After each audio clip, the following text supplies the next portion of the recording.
समसामयिक आयामको एउटा कविता प्रकटीकरणमा आइरहेको यहाँ म हजुरहरूलाई बताउँदछु। विशेष यसमा यो कवितामा जति जे जस्तो किसिमको आयामहरूको विश्लेषण यहाँ गरिएको छ। यसमा हजुरहरूले राम्ररी सुनेर यसलाई लाइक गरिदिनु हुन, कमेन्ट गरिदिनु हुन एवं सब्सक्राइबसम्म गरिदिनु हुन म अनुरोध गर्दछु।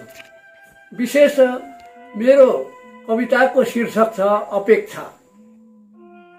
जन्मनु छ अब अझै एउटा सच्चा कर्णधार, खाँचो छ यो देशलाई केही हुन्छु भन्ने होइन केही गर्छु भन्ने एउटा कर्णधार। जन्मनु छ अब अझै एउटा सच्चा कर्णधार, खाँचो छ यो देशलाई केही हुन्छु भन्ने होइन केही गर्छु भन्ने एउटा कर्णधार। अनुशासित शिष्टाचार नैतिकतामा बाँधिएका, अनुशासित शिष्टाचार नैतिकतामा बाँधिएका इमानदार एउटा कर्णधार। व्यभिचार र भ्रष्टाचारका बारुदहरू सल्केर, व्यभिचार र भ्रष्टाचारका बारुदहरू सल्केर नष्ट भ्रष्ट पारी भस्म पार्न डर छ यहाँ। नष्ट भ्रष्ट पारी भस्म पार्ने डर छ यहाँ। नैतिकता र शिष्टाचार हरेको छ भ्रष्टाचारले, नैतिकता र शिष्टाचार हरेको छ भ्रष्टाचारले।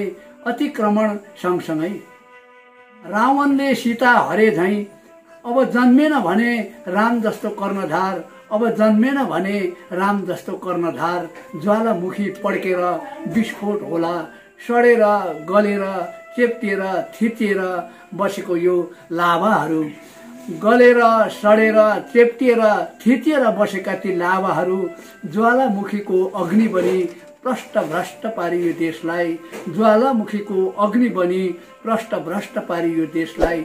हिरण्यकशिपुको राज बन्न बेर छैन। कति घिसाइए सोझा प्रहलादहरू, अब नरसिंह अवतार भएर जन्मनु छ अब अझै एउटा सच्चा कर्णधार।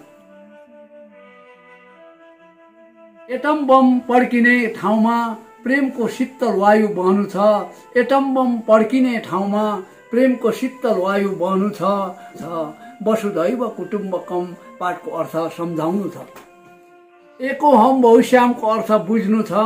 नत्र बाघ भालुको राज, नत्र बाघ भालुको राज घना जंगल बन्ने छ, जहाँ निर्दो दुब्लो अशक्तहरूको सुरक्षा हुन्न, जहाँ निर्दो दुब्लो अशक्तहरूको सुरक्षा हुन्न।